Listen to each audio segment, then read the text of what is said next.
In this exhibition, I really wanted to create a sense of tension between a very unassuming type of image of the landscape in relationship to technology,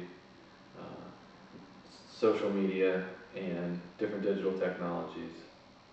So with the exhibition, I'm kind of starting to pair audio elements that are disorienting and sort of move in and out of the space with these, it's sometimes calm, bordering on dissolving images of the landscape.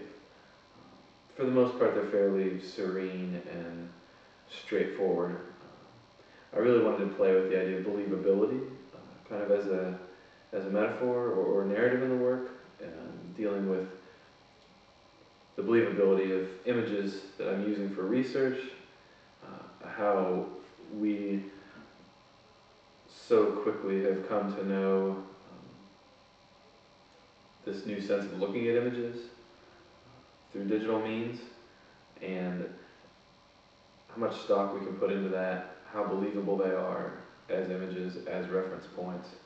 So the paintings seem very grounded, very concrete images at first glance maybe, but the more you sit with them and start to look at spatially what's happening in them, the way they're painted, point of view, perspective, all of these sort of formal issues, you get to some weird ground within particular paintings where it starts to break down, becomes a bit confusing, and you start to question that sense of, is this image even a possibility? Is this something that could actually exist within space?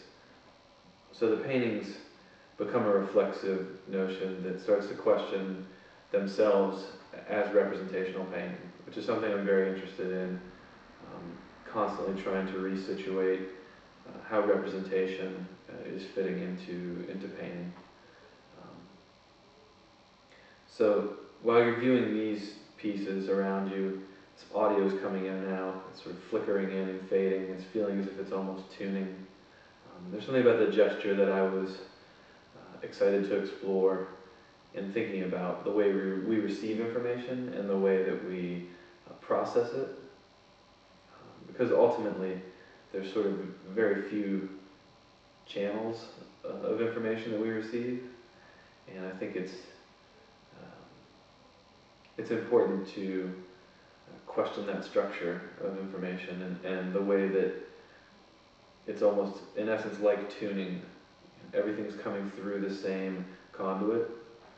There's so many different signals within that. There's so many different possibilities and contradicting statements and modes of arguments and information.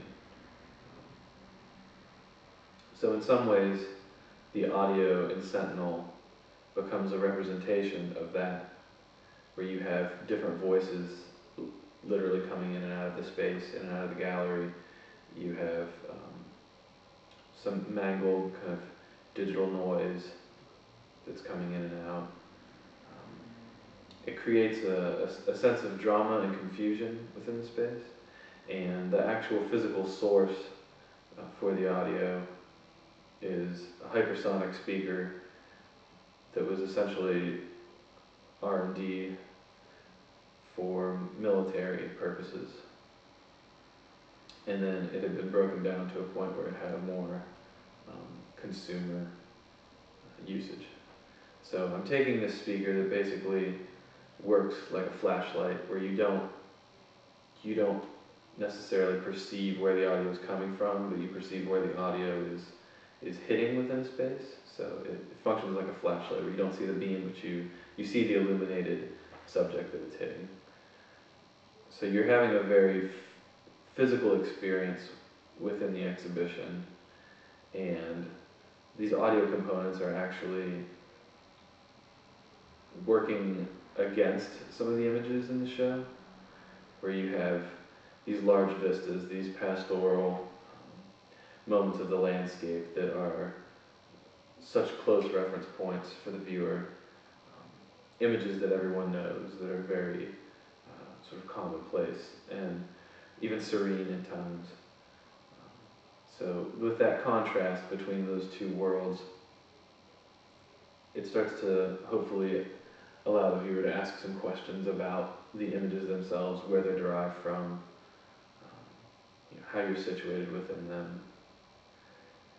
There's some allusion in the titles to where these places are, but they're essentially a handful of some of the really important military installations that have existed throughout the history of the United States.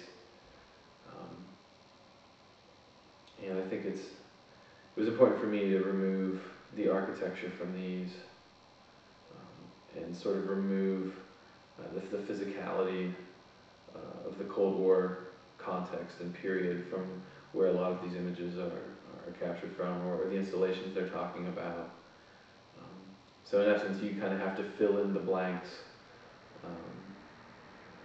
for where these places are and what these situations might be.